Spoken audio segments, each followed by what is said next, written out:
కొన్ని విషయాలు నా కుమార్తె గురించి చెప్పిన తర్వాత కేక్ కటింగ్ ప్రోగ్రామ్ చేసుకున్నాం. 2012 జూన్ 30న నా కుమార్తె జన్మించింది. దేవుని మహాకృపను బట్టి మరి దేవుడు నాకు ముక్తిగా ప్రథమ బహుమానంగా కుమార్తెను అనుగ్రహించాడు. ఆ సమయంలో మరి నా భార్య వాళ్ళ అమ్మగారు వాళ్ళ ఇంట్లో ఉన్నప్పుడు మరి పేరు ఏ విధంగా పెడదామనేటువంటి ఆలోచన మాకు వచ్చింది. ఆ సమయంలో మా నాన్న మాకు వచ్చినప్పటి నుంచి కూడా ఈ Jesus class children blessing plan అని ఆయన కట్టేవాడు మా ముగ్గురు గురించి కూడా. అదే క్రమంలో నేను వివాహం అయిన తర్వాత మరి నా కుమార్తె వచ్చిన తర్వాత అంకుల్కి ఒక లెటర్ రాశాను. ఆ టైంలో ఈ విధంగా మాకు వివాహం జరిగింది అంకుల్, నాకు ఒక పాపను దేవుడు అనుగ్రహించాడు, పేరు ఏ విధంగా పెడదాము అనేటువంటిది మీరు చెప్పండి అంటే పంపిస్తే మొత్తానికి అక్కడి నుంచి నాకు అనుకోలేదు, నేను రిప్లై ఇస్తాను. అక్కడి నుంచి నాకు మళ్ళీ తిరిగి మెయిల్ పెట్టేవారు, నేను కూడా వాళ్ళకి మెయిల్ పెట్టాను, తిరిగి మళ్ళీ వాళ్ళు నాకు రిప్లై ఇచ్చారు. ఆ రిప్లై ఇచ్చినటువంటి కాపీ జాగ్రత్తగా పాపకు వస్తుందని ఈ విధంగా లామినేషన్ చేసి ఇందులో చాలా చక్కగా మంచి వాక్యాలు ఆయన ఏర్పాటు చేశాడు. Thank you for contacting us through mail. It's a joy for me to give you the promise verse for this month. It is taken from Malaki 3వ అధ్యాయం 10వ వచనం గురించి చెప్తూ వచ్చాడు. The Lord will open for you the window of heaven. దేవుడు పరలోకాన్ని ఆయన తెరుస్తాడు and pour out for you such blessings that there will not be room enough to receive. ఇటువంటి అంటే ఒక పట్టజాలమైన దీవెనలు నీకు ఇస్తాను అనేటువంటి ఒక బ్లెస్సింగ్ వర్స్ పాపకి ఆయన రాసి పంపించారు. అదే విధంగా ఆయన అంటున్నాడు, accordingly our God will open the floodgates of heaven, shower his choicest blessings upon you. కాబట్టి మంచి ఆశీర్వాదాలు దేవుడు నీకు పరలోకపు ఆ యొక్క ఆశీర్వాదాలు కుమ్మరిస్తాను అనేటువంటి మాటను కూడా ఆయన పొందుపరుస్తూ రాస్తూ తర్వాత ఏమంటున్నాడంటే, you can consider naming your dear daughter as a Shaloma అని పంపించాడు. నీ కుమార్తెకు షాలోమా అని పెట్టుకోండి అని పంపించాడు. షాలోమా అంటే అర్థం కూడా చెప్పాడు. షాలోమా మీన్స్ పీస్, శాంతి అని చెప్పాడు. సో మొత్తానికి నేను చాలా హ్యాపీగా ఫీల్ అయ్యాను. ఒక మాట చెప్పాడు ఇక్కడ, I assure my earnest prayers that our gracious God will be with you dear Shaloma and enable her to grow in her fear and knowledge. He shall also solve all the problems in your family and grant you a happy and a peaceful married life. నాకు రాస్తున్నాడు ఆయన, నీ కుటుంబంలో ఉన్నటువంటి సమస్యలు తర్వాత తీసివేసే ఆయన సంతోషాన్ని సమాధానం ఇస్తాడని చెప్పేటువంటి మాట చెప్తూ యోహాను సువార్త 14వ అధ్యాయం 27వ వచనాన్ని అక్కడ పొందుపరిచాడు. అయితే ఈ షాలోమాకి ముందు నేను ఒక పేరు యాడ్ చేశాను, మేరీ అని. మేరీ అంటే నాకు ఇష్టమైనటువంటి మా అమ్మమ్మ అంటే సామెల భార్య మరియమ్మ పేరు కదా, ఇంగ్లీష్ లో మేరీ అంటారు. కాబట్టి అదే విధంగా మా వైఫ్ చాలా ఇష్టం అంటే మేరీ సునాదం మా అత్తమ్మ గారి పేరు. మరి ఆమె పేరు ఈ రెండు ఆలోచించాను ఆ రోజు, ఆలోచించుకుని మేరీ అని యాడ్ చేశాను. కాబట్టి మేరీ షాలోమా అనే పేరుని ఆ బిడ్డకి నామకరణం చేశారు. రెండో పాప పేరు మా నాన్న నామకరణం చేశారు, గ్రేస్ విక్టోరియా అని. ఈ విధంగా దేవుడు పాప పట్ల చాలా మేలు చేశాడు.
రాజా నీ సన్నిధిలో నేనుంటానయ్యా, మనసారా ఆరాధిస్తూ బ్రతికేస్తానయ్యా. నేనుండాలేనయ్యా, నే బ్రతుకాలేనయ్యా, నేనుండాలేనయ్యా, నే బ్రతుకాలేనయ్యా. నీవే లేకుండా నేనుండాలేనయ్యా, నీ తోడే లేకుండా నే బ్రతుకాలేనయ్యా, నీ తోడే లేకుండా నే బ్రతుకాలేనయ్యా. రాజా నీ సన్నిధిలో నేనుంటానయ్యా, మనసారా ఆరాధిస్తూ బ్రతికేస్తానయ్యా. నీ సన్నిధానములో సంపూర్ణ సంతోషం, ఆరాధించుకునే విలువైన అవకాశం. నీ సన్నిధానములో సంపూర్ణ సంతోషం, ఆరాధించుకునే విలువైన అవకాశం. కోల్పోయినవన్నీ నాకు ఇచ్చుటకును, బాధల నుండి బ్రతికించుటకును. కోల్పోయినవన్నీ నాకు ఇచ్చుటకును, బాధల నుండి బ్రతికించుటకును.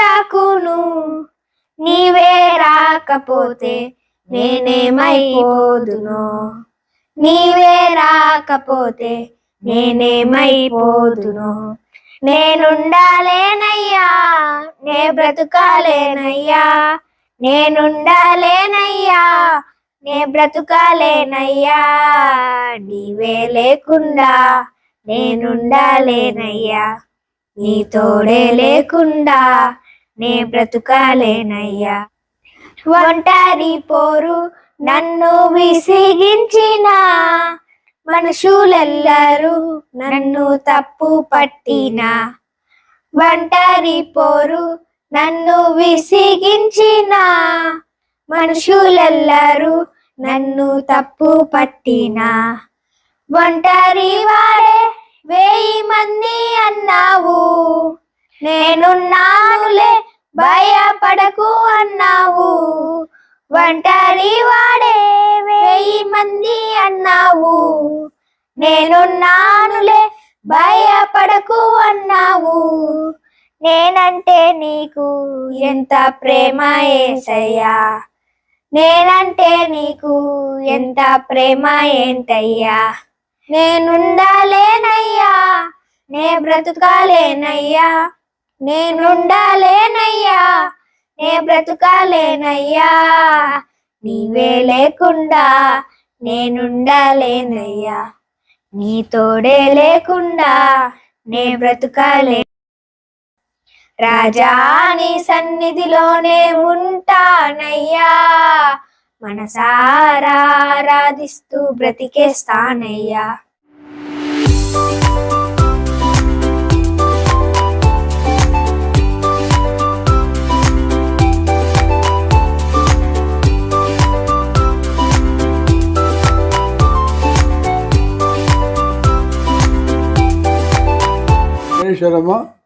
ఇద్దరము యొక్క బర్త్డే చేసుకుంటుండగా ఆ బిడ్డను జీవించినట్లుగా మన అందరము కలుసుకొని దేవుని వాక్యం చదువుకొని ప్రార్థన చేసుకొని మన యొక్క ఆరాధన ముగించుకుందాము. మరి ముఖ్యంగా సమయంలో మరి బిడ్డల విషయంలో మనం చూసినట్లయితే మరి యెహోవా మరి 102వ కీర్తనలో యెహోవా యందు భయభక్తులు కలిగి ఆయన త్రావలందు నడుచుకునే వారు అందరూ ధన్యులు. నిశ్చయముగా నీవు నీ చేతుల కష్టార్జితము అనుభవించుదువు. నీవు ధన్యుడువు, నీకు మేలు కలుగును. నీ లోగిట నీ భార్య ఫలించు ద్రాక్ష వలె ఉండును. నీ భోజన బల చుట్టూ నీ పిల్లలు ఒలివ మొక్క వలె ఉందురు. యెహోవా యందు భయభక్తులు గలవాడు ఈలాగు ఆస్వాదించబడను. సీయోనులో నుండి యెహోవా నిన్ను ఆస్వాదించును. నీ జీవితకాలమంతయు యెరూషలేమునకు క్షేమం కలుగు చూచుదువు. నీ పిల్లలను నువ్వు చూచుతావు. ఇశ్రాయేలు మీద సమాధానం గాక. మరి ముఖ్యంగా మరి 120వ కీర్తనలో కూడా మనం ఒకసారి చదువుకుందాము. 3వ వచనము, కుమారులు యెహోవా అనుగ్రహించు స్వాస్థ్యము, గర్భఫలము అయిన బహుమానము. యవన కాలమందు పుట్టిన కుమారులు బలవంతుని చేతులని బాణముల వంటి వారు. వారితో అమ్ముల పదార్థం నింపుకునే వాడు ధన్యుడు. అట్టివాడు సిగ్గుపడక గుమ్మములో తన విరోధులతో వాదించు. దేవుడి పరిశుద్ధకు దీవించును గాక. Amen, amen, amen. ప్రార్థన చేసుకున్నామండి. పరిశుద్ధమైన మా తండ్రి, ఘనమైన రాజా, నీ పాదాలకు వందనాలు, స్తోత్రాలు చెల్లించుకుంటున్నాం. మీ కృపలో మా ప్రభా గడిచిన దినాల్లోనైనా మీ ప్రేమను, మీ కృపను మాకు తోడుగా ఉంచి కాపాడేందుకు వందనాలు తండ్రి. మరి ముఖ్యంగా మా ప్రభా ఈరోజు పరిశుద్ధ దినంలో నా ప్రభా వినీత్ కుమార్కి, మౌనిక యూనిస్కి జన్మించినటువంటి మొదటి బిడ్డ మెరీషాలో మనం మీరు దీవించారు నా ప్రభా. ఇన్ని సంవత్సరంలో మీరు రెక్కలు నిండా దాచారు, భద్రపరిచారు, మమ్మల్ని అందరినీ సజీవులుగా లెక్కించారు నాయన. మేము ఆనందించడానికి, మిమ్మల్ని స్తుతించడానికి మా ప్రభా మాకు ఇచ్చిన యొక్క గొప్ప భాగ్యాన్ని బట్టి స్తోత్రాలు చెల్లించుకుంటున్నాం. జాలి కలిగిన నా ప్రభా ఆ బిడ్డను మీరు దీవించండి. నూతన సంవత్సరంలో ప్రవేశపెట్టినందుకు స్తోత్రాలు నాయన. ఈ సంవత్సరం మొదటి నుండి అంతం వరకు మీ యొక్క కృపాక్షేమాలు ఆ బిడ్డ వెంట వెళ్ళనివ్వండి. చిన్నతనం నుండి నా ప్రభా మీ భయము భక్తి కలిగి ఈ లోకంలో మీ బిడ్డగా వెలుగొందడానికి సహాయం చేయమని ప్రార్థించుకుంటున్నాం. అదేవిధంగా మా ప్రభా చిన్న బిడ్డ చర్యను కూడా దీవించి ఆశీర్వదించండి. వారిరువురు ఎదుగుచుంటుండగా నా ప్రభా ఈ లోకంలో మీ బిడ్డలుగా అనేకులు గుర్తించలాగన నా తండ్రి, వారి జీవిత విధానం ఉండలాగని మీరు దీవించమని ప్రార్థించుకుంటున్నాం నాయన. తల్లిదండ్రులు వారి ఉద్యోగాల్లో, రాకపోకల్లో, అన్ని విషయాల్లో మీరు ఆశీర్వదించండి. జాలి కలిగిన నా ప్రభా మీ బిడ్డ యవన కాలంలో చేస్తున్న సేవలు మీరు ఫలింప చేయండి తండ్రి. ఏది కూడా వ్యర్థమైపోకుండా నా ప్రభా ఈ లోకంలో నాయన మేము జీవించినంత కాలము మీ బిడ్డలముగా ఉండలాగని మమ్మల్ని దీవించమని, ఈ ప్రాంతంలో ఈ కుటుంబం అనేకులకు ఆశీర్వాదకరముగా ఉండలాగా దీవించి ఆశీర్వదించమని ఈ సమస్త మనవులు మా ప్రభువును తమ ప్రియకుమారుడైన యేసయ్య ఘనమైన నామంలో ప్రార్థించి అడిగి వేడుకుంటున్నాను తండ్రి.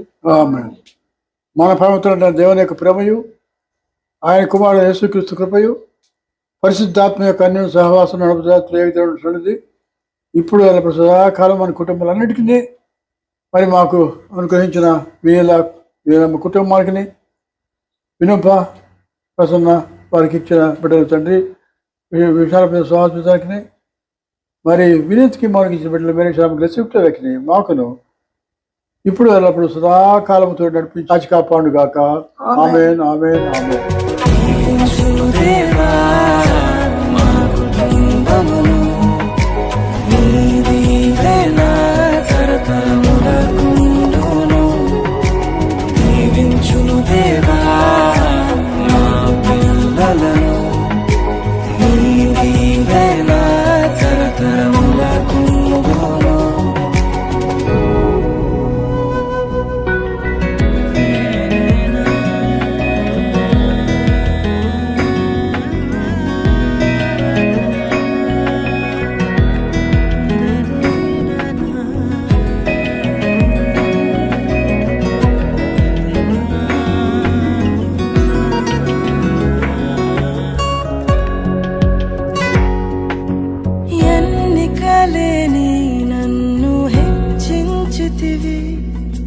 దీనుడనైనా నన్ను దీవించితివి, నీ చేతి నీడలో నన్ను ఉంచితివి, నీ రక్షణలో నన్ను కాపాడితివి.